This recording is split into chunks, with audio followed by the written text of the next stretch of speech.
Welcome back, guys. Today we're going to continue our NFL predictions for Week 5. Last week I actually had a pretty good week predicting. I went 11-4-1, thanks Green Bay, which brings my total season record to 40-23-1, thanks Green Bay. And now we're starting the bye week portion of the season, and with that, the Chicago Bears, Pittsburgh Steelers, Green Bay Packers, Atlanta Falcons all have bye weeks this week. So let's kick things off with Thursday Night Football between two leaders of the NFC West.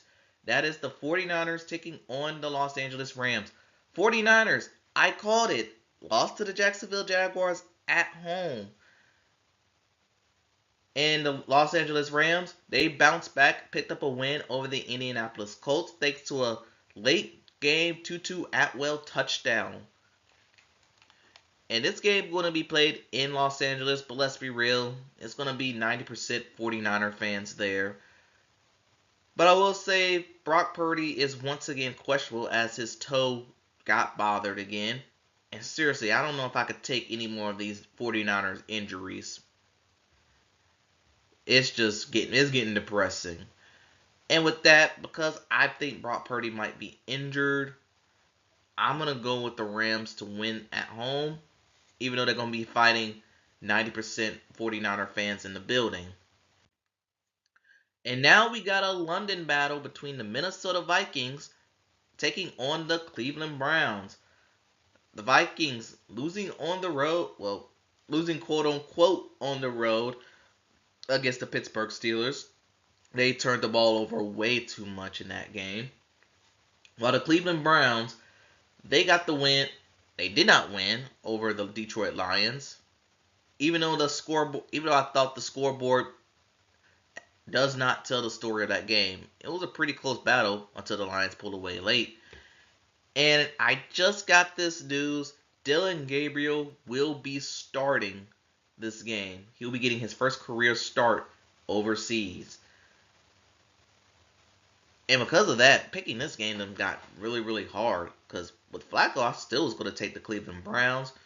It's probably going to be the Carson Wentz show again this week. I think the Vikings defense will become ready to play. I'm going to take the Vikings to win this one. All right, let's continue with the Las Vegas Raiders taking on the Indianapolis Colts. Raiders losing last week to the Chicago Bears, where they lost on a blocked field goal. Tell me I haven't heard that before. And Geno Smith continuing to struggle with these turnovers. Meanwhile, the Indianapolis Colts suffered their first loss to the Los Angeles Rams, where they fumbled a lot. But let's be real, Indianapolis did make it a good battle. I'll give them that much. And this game being played in Indiana tells me I'm leaning towards the Colts to win this game. But I will say for the Raiders, at least Genty finally looked nice. Oh boy. We got the New York Giants taking on the New Orleans Saints. But it's not all bad. Giants actually won a game last week. They beat the Chargers, but what did it cost them? It cost them Malik Nabers as he torn his ACL out for the season. Wish him nothing but a speedy yet safe recovery. Meanwhile, for the New Orleans Saints, yes, they lost to the Bills, but again, the Saints doesn't look that bad of a team. They made it a very close battle. I gotta give the Saints credit for that. Yes, they're 0-4, but they've been hanging tough with some of these teams, except for Seattle. And this game being played in New Orleans, and with New York not having Malik Nabers for the rest of the year, and I don't see Jackson Dart striking magic twice, I'm going to go with the Saints to get a hard-fought win here. Their first win will come today. Will come in this week. Then we got the Dallas Cowboys taking on the New York Jets. Cowboys tied with the Green Bay Packers. Yes, the game ended in a 40-40 tie because neither team could play defense. Meanwhile, the New York Jets fall to 0-4 against the Dolphins. And again, they're like the Saints. I feel like the Jets are better than what their record indicates. Last week was just not a good game for them. And okay, why do I have a gut feeling that the Jets are going to win this game?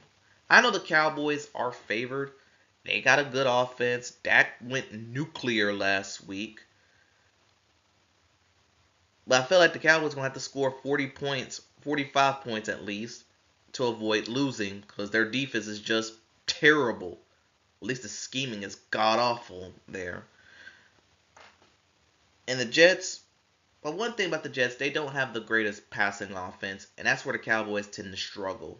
They stink against the pass. While the Dallas against the run, they're not that bad. Even though last week Josh Jacobs did get a little busy, I'm gonna go ahead. I don't feel confident with this at all. I'm taking the Cowboys to win this game. Watch the Jets pull it off. Just watch. Now we got the Denver Broncos taking on the Philadelphia Eagles. Broncos picked up their second win over the Cincinnati Bengals, while the Eagles, okay, they had a strong first half against the Tampa Bay Buccaneers, but they had a pretty weak second half against the Tampa Bay Buccaneers. Yet they still pulled it off to get the win. And I'm still questioning how they're 4-0. I'm still questioning it. Because at best or worst, they should be 2-2 on the season. The way they've been playing. And because how they're playing, and because I just don't like the Eagles, I think the Broncos going to pull off the upset. I think the tools are there. If Bo Nix played like what he played last week, if the defense, which kind of did not get off to the best starts of the season, they've had a good showing last week. They could repeat that. I think they could go on the road and take care of the Eagles. It won't be easy, and even though I still think the Eagles might win, I think the Broncos could pull it off. And just so you know, you heard it here first. Now we got the Miami Dolphins taking on the Carolina Panthers. A battle of two one-win teams. Dolphins, they picked up a win over the Jets, but what did it cost them? It cost them Tyreek Hill as he tore up his knee and leg in every form fashion, and yet he was smiling through it. So, Tyreek Hill, I wish him nothing but a speedy and safe recovery. Even though at this point, this might be it for his career. That might be depressing to think about. Meanwhile, the Carolina Panthers, they didn't even show up against the New England Patriots. After a 1 week removed of a 30-0 shutout of the Falcons, they laid an egg on the road. And I'm mostly blaming it on special teams. They had not one, but two long punt returns surrendered, which one of them was took it to the house. They missed a field goal in that game as well. Now, and if you look at the stats, you'll think, wow, the Panthers didn't play that bad. That's because New England had short fields to begin with almost every single drive. This team looked unprepared. They looked lethargic. And we're starting to think, maybe this little experiment they got going on isn't meant to be. And I know this game's at home. Dolphins, this game could go in any direction. And even though I was going to pick the Dolphins because before the Tyreek Hill injury, but then the Panthers are at home again.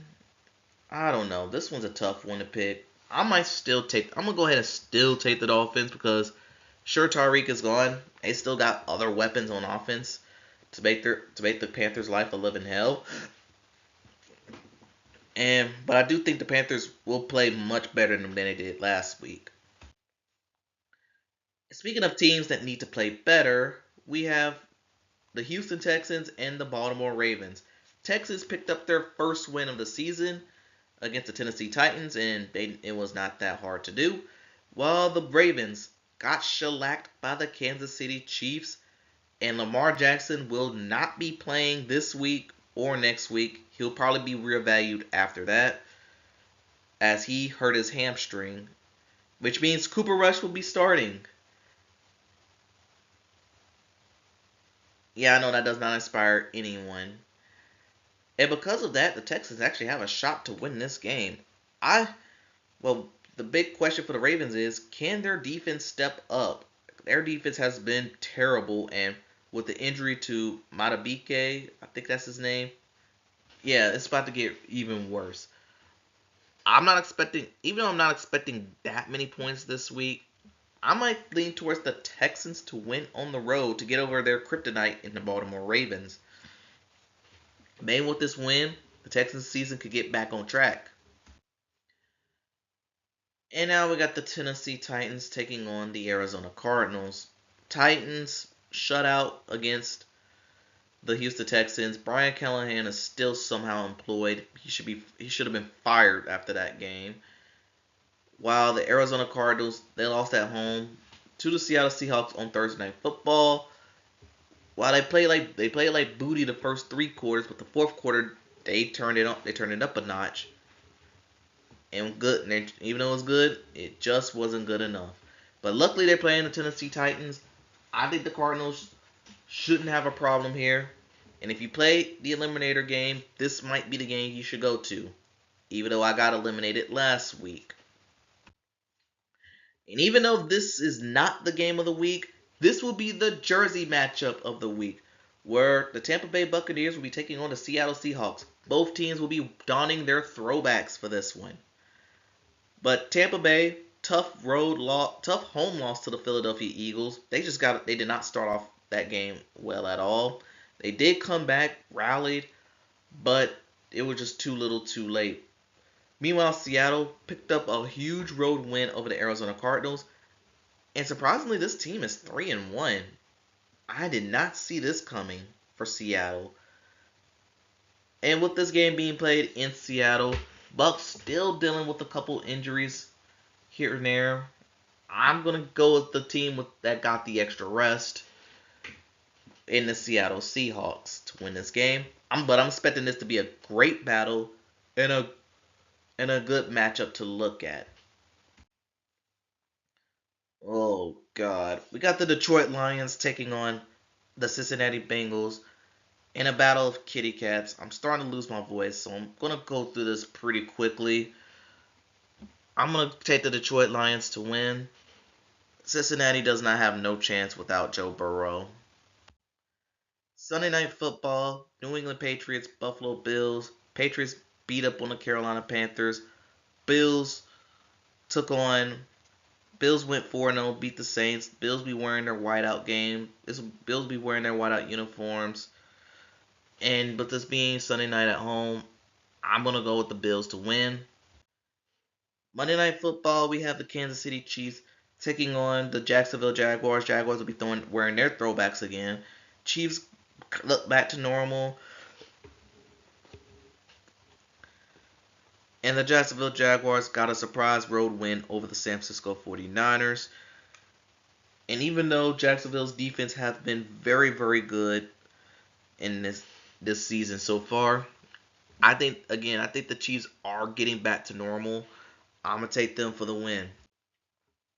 And then for my game of the week, which is my quote-unquote game of the week, the Washington Commanders taking on the Los Angeles Chargers. Commanders lost on the road to the Atlanta Falcons, while the Chargers lost their first road game to the New York Giants, going to show that you can't play the AFC West every week. Well, the Chargers, yes, right now they're currently battling some injuries on offense. Joe Alt was out that game. Luckily, it was just an ankle sprain. And that pretty much derailed the Chargers. While the Commanders, they did not have Jaden Daniels again, but their good wasn't good enough against them. I'm going to leave it at that. So with that in mind, I'm going to take the Chargers to win at home. And that concludes Week 5 NFL predictions. I apologize if I went a little fast towards the end. My voice started to go out. I wanted to get this done quickly. But tell me what you think in the comments below. Thanks for watching. Gamble safely. I'll see you next time.